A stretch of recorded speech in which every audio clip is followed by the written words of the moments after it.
What's going on, ladies and gentlemen? This is Switch Up Sports with Mighty Q coming to you on a Saturday. It is very early afternoon as the computer finally decided to turn on.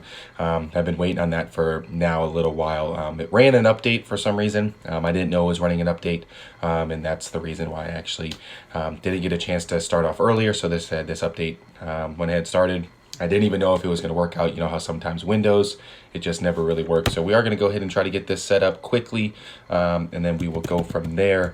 But before we even do that, you always got to stay up to date. You got to know when you're in the know for when the new merch comes out or just the very intriguing posts. So you got to follow us on Facebook, Instagram, and Twitter at Switch Up Sports, as well as if you like to listen to a podcast, you don't like to see the video, you don't like looking at all of this, that's completely fine with me. You got to follow. We're on Apple Podcasts as well as Spotify. So you got to decide which one there as awesome. So no internet. Awesome. So it's just all types of goodness going on this morning. It's just, all types of craziness. It's just switching around, going on. It's been a crazy morning, but crazy mornings are good. We stay busy, we stay up to date. As we get into it, I am super pumped about tomorrow since today is Saturday. Tomorrow, that means that it's Sunday. And by Sunday, that means Last Dance. And it is the last two episodes. I wonder how they're going to wrap it up. I think they're going to make mention of, and they're going to kind of go through his time with the Wizards possibly. I mean, that's what I feel. That's what I think. It's kind of how you end the story. I think 9 is going to close out that chapter in 98. And then I think from there, it's going to move forward. And it's going to be, hey, this is, the rest of his life. I think episodes 10 is just going to be a complete wrap up. What he's doing now, kind of what he's been up to. And I don't know. I can't predict the future, but I do think that's what it's going to be like. And the other thing, it's going to be a complete switch. So as we know, tomorrow I said Last Dance, but majority of today's show, it's going to be a little bit shorter of a show, but I'm really mostly just going to talk about my man, Russell Wilson. The fact that Pro Football Focus ranked him 33rd as in terms of the last decade, the decade team. He was the 4th Seahawk on that list. A lot of those players that are on that list haven't even played in the last handful of years. It's a situation that he's just repeatedly he just keeps getting stuff thrown at him for no reason. He's never gotten a first place vote in the MVP. Last year was a great season. So the thing about it, I'm gonna try to equate it like this. Russell Wilson is a guy that he does things that you don't really expect. It's a situation where, a lot of people talk about his elusiveness and, he doesn't take a lot of hits. He's able to get outside the pocket really well. Glasses are freaking me out right now. So he doesn't really take that many hits. He's a guy, he gets outside the pocket. He makes throws that most guys aren't able to make. A few handful are able to make that throw. And, if you look at a lot of the statistics and the percentages on some of the throws that he completes, it's, a 0.5% chance. It's a 2% chance of, hey, this really going there. Hey, this has to be put in this exact spot, otherwise it's not going to be caught. And that's the thing that he does. And he does those things in a weird time of events. It's not like he comes out of the gate, doors ablazing. He's not throwing for 5,000-6,000 yards. He's not that guy. He's not a stat guy. It's a situation where the majority of people that try to push Russell Wilson down is like a 7th best quarterback in the NFL right now, or the 10th best quarterback in the NFL. They all pull up his stats. Russell's not a stat guy. He does what he has to win. And honestly, as an NFL quarterback, that's what you do. Your job is to win the football game. It's not to throw for 300 yards, have 3 touchdowns, no interceptions. It's not to run for 27 yards and pick up a couple first down. No. You do what you have to win the game. Hey, if that's turning and handing the ball off, hey, you turn and hand the ball off. If that's making a pass on a post route late in the 4th quarter, you change an audible to, you saw an opening, and that ends up winning you the game, that is what your job is. It's not to blow up the stat books. It's not to blow anyone out of the water. It's not to win in those areas.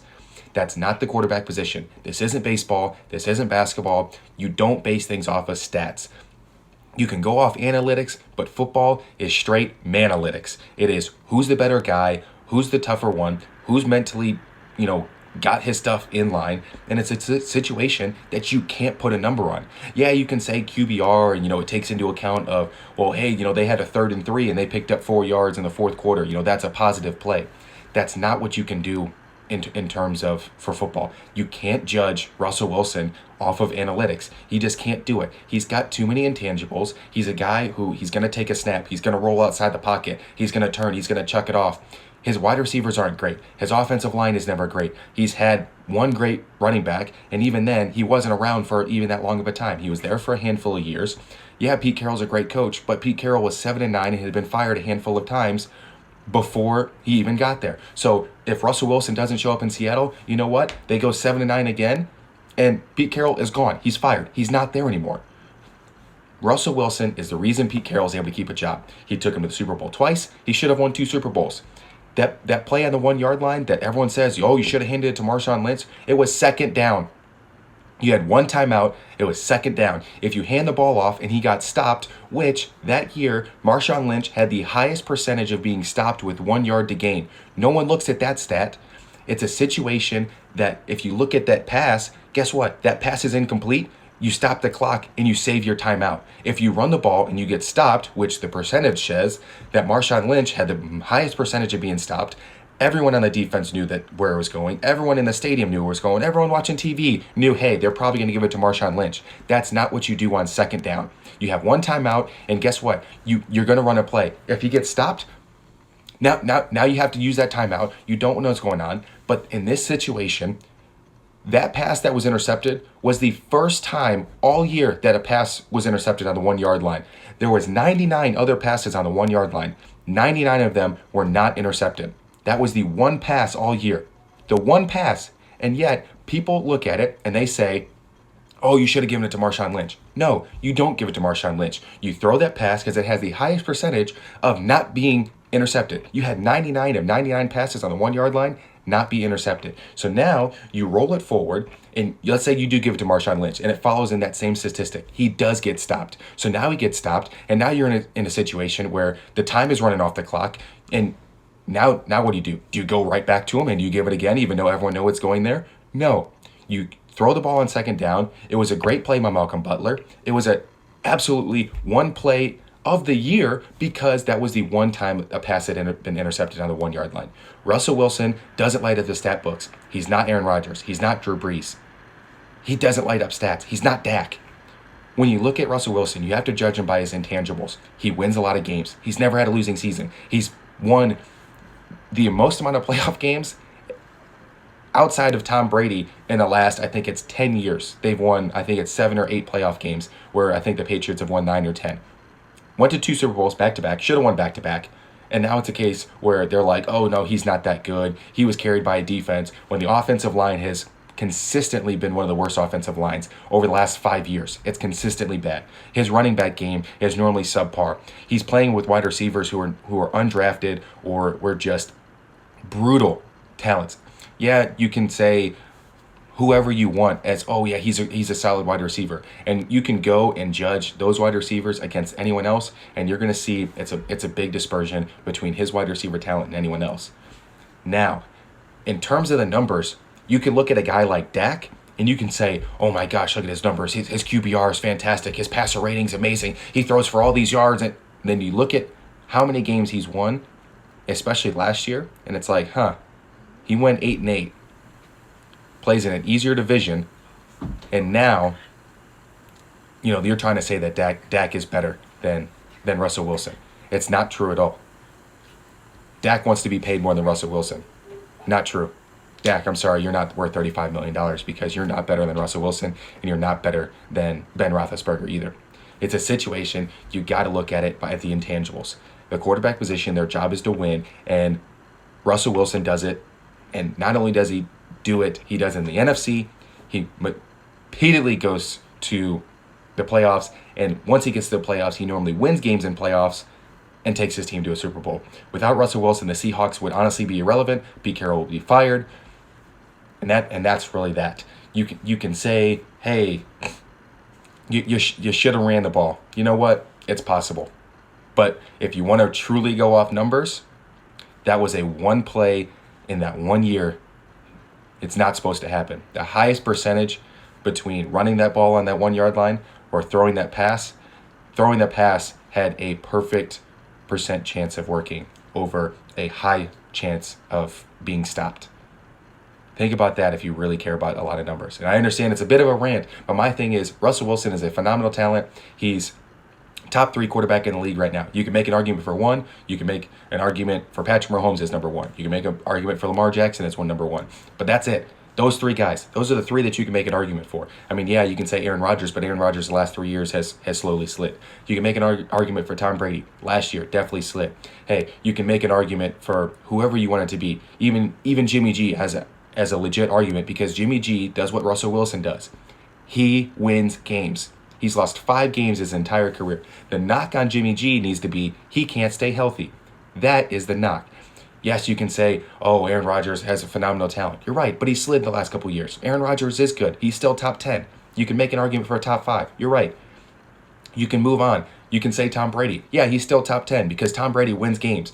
Hey, I know most people still don't even like Jared Goff. Jared Goff, everyone said, oh, wow, the Rams played terrible last year. Well, you're right. They're in the division with the Seahawks and the 49ers, and they still won 9 games last year. And they played really poorly with a terrible offensive line, and Todd Gurley is super shoddy. They still won 9 games. It's a positive winning season. Like it's so baffling to me. That's really bugs me. Pro Football Focus, you gotta start judging people based off the intangibles and just use your eyes. It's this great thing called the eye test. You know who's good and who's not. It's the same thing with the singer. Someone can come to me and say, oh, I've played in a gig, every weekend on a Friday and Saturday night for the last 5 years. And you can hear them sing and they can be terrible. And you go, wow, you're terrible. And then you can hear someone who's like, oh, I've never had a gig, and I only kind of sing at like family functions, and like they sing and it's like, wow, that you're amazing. It's basic common sense. Hey, wow, that's a phenomenal play you just made. Who else can do that? Or who has made a play like that? Not many. And that is where the test is with Russell Wilson. He's that good. I'd say top 10 all time. I think he's definitely borderline. I think I'd give him the 10 spot. There's a lot of other good people out there. You got Dan Marino, John Elway, Joe Montana, Steve Young, Tom Brady, Peyton Manning. The list gets real thin after you get to about 7 or 8. And then he really creeps in. And you know what? Patrick Mahomes, if he continues what he's doing, yeah, you're right. He does have a chance to be all-time great. Russell Wilson still has a lot of time left in this league, and the Seahawks would be really dumb if they decide to try to move off of him. That's really the best way it needs to be set. There's a big chance that Russell Wilson doesn't finish his career as a Seahawk, and you know what? Whoever picks him up, they're definitely going to benefit from it, 100%. So, I know it's a bit of a rant. I'm kind of off my soapbox now at this point. But again, I'm super excited for tomorrow, as well as golf is coming back soon. We're getting to that situation where the PGA is going to be coming back. We do, as we get pushed towards the majors and stuff, all get pushed towards the end of the year. But it's going to be good to have regular sports back on TV. We got the KBO going on over there in Asia. We've got baseball being played. MLB is trying to work out a way to play. NBA still we're trying to work out a way to play. NFL doesn't really care. There's kind of like full steam ahead. They're trucking forward. They're like, you know what, we're going to play, not play. We'll figure it out. But it's a case where I'd really side on that the NFL is going to play games and they're going to play with fans, because their sole purpose is to be entertainment for the fans, and they do a lot of things for the fans, especially like how the NFL draft has now moved around. Rather than just being in one place, it moves around. It wants to experience different fan bases. And if you look even at the virtual draft, they brought in and had fans in the background. It was kind of tacky and weird, Roger Goodell turning at a screen, but they care about the fans. They care about that. I mean, the NFL, if they had to play without fans, they're going to do it because they understand every person that would be at the game is going to tune in to watch on TV. So I think it's a little bit more sketchy for NBA. They've kind of already said a lot of players, they don't really want to play without fans there. I understand it's an entertainment thing, but at the end of the day, if you really want to complete your season, I think you might have to play without fans for a little while. I don't even want to get into, hey, I think that, it's a situation where I don't understand why we're paralyzed by this fear of a sickness or virus. The flu, all this stuff. Every day you run a risk. If you decide to get in your car and drive, you're running a risk of being in an accident. If you fly in an airplane, you run a risk of that plane possibly coming down. You ride a roller coaster, there's a chance of getting hurt. You walk across the street, there's a chance of getting hurt. You swim in the ocean, there's a chance that you get bit by a shark or stung by a jellyfish or a stingray, something. There's a chance that you walk outside right now and it's a huge high percent or huge real low percent chance, and it's high probability not to happen, but there are people that have been struck by lightning. There's people who have died from cows. There are people that have died at just random occasions. You can inhale something wrong. You could choke on food. You can drown. Like, there's all these other things, and I don't understand why we're at this case where you have to be super paralyzed by fear. And I don't want to be political or anything else, but I want to get back to a situation where this is a sports show. I want to be able to watch sports. I want to be able to attend live sporting events. If someone says, oh, well, there's a chance that you can get sick, I can rattle off, like I just did, a lot of other things that could happen. I don't understand why we've got to the point where we're super paralyzed living in fear. You don't quarantine healthy people, you quarantine sick people. Like I'll always say, every life does matter. Any person that does die, that they do have a family, they do have friends, they do have ties. It is something that matters, and I'm not trying to like downplay it, make it like seem like I don't want I don't want to make it seem like I don't care about anyone's life or anyone's livelihood. I understand that, but it's a case where we are running a very tricky course where we're all paralyzed by fear. And that's kind of where it really starts to baffle me. You can think about those guys playing in the NFL. There's a chance that they could be paralyzed. With what happened with Alex Smith recently. There's a chance that he almost lost his leg, and he didn't think that he was going to fracture his leg that game. He didn't think that he was going to have to go through 30 plus surgeries and saving his leg and a different infection and all that stuff going on. He didn't think that was going to happen. But it's a case where it did happen.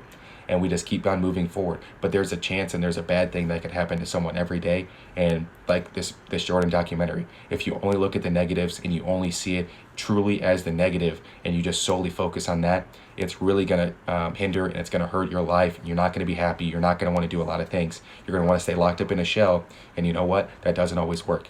So like Jordan has said in his Last Dance documentary, and his dad always said to him, you got to look at the positive through the negativity. In this situation, maybe it's just, hey, looking at the bright side, things could get better. Maybe it's this thing isn't as serious. Or it's, hey, maybe this is better for us that we did stay in. We did get a chance to be locked up with our close friends and family if you had that chance. Maybe certain people did need a little bit of time alone, and maybe they got that chance. But it's a situation, and like I said, I'm trying to go back with the Last Dance of the fact that Jordan's dad used to tell it to him all the time. Let's try to look at the positive through the negatives. Let's turn a negative straight into a positive. There's something that could happen bad in everyone's day and everyone that goes on, but no one looks at it like that. You always say, oh, the grass is greener on the other side. Well, you know what? Yeah, it is possibly greener on the other side, but the reason it's greener is you're gonna give up 80% of what you have for the chance of the 20%. You know what? Guess what? The sun comes up another day. It's a rainy, gloomy day outside right now here in Frisco, Texas. But you know what? I know the sun's gonna come up tomorrow. I know I'm going to get that chance to see that sun come up tomorrow. I'd really love that chance for it to happen. There's a lot of positives that we can look at through this negativity. And let's go ahead and let's follow like Jordan's dad always said. Let's find that little bit of positivity in the negative, and let's just keep moving forward. So, tomorrow, Last Dance, last two parts that is going on. As that is kind of going to be it for me today. I just wanted to rant about Russell Wilson, and I wanted to give you guys a little bit of positivity in there. So, like I said, look at the positive through the negative. Super cliche. It is what it is. The sun's always, the sun will come up tomorrow. That's kind of how it is. But we will have Wednesday's show. It'll be at 10 o'clock p.m. I'm a late guy. I got work through the day. Got golf in the morning, work through the day, and then the show at night. So if you guys want to tune in Wednesday, 10 p.m. for the newest edition where I'll be going over the Last Dance and any other NFL, NBA, MLB, PGA news that come out inside of that time. Isaiah, you want to come say hi to the camera? Isaiah and Olivia getting in on the camera. You guys want to wave? Can you wave? Say hi. Wave, say hi. Those are the cousins, so they're kind of over hanging out for a little bit. But as always, you got to follow us on Instagram, Facebook, and Twitter if you want a chance to know when I've got the new updates, when the new merchandise is coming out, or just if you want to see an awesome post as having a good argument. So going forward, as you know, you always got to lace up your shoes, pop in your headphones, but then you got to switch up because this is Switch Up Sports. Thank you guys. I will talk to you soon. We will see you on Wednesday. Take it easy.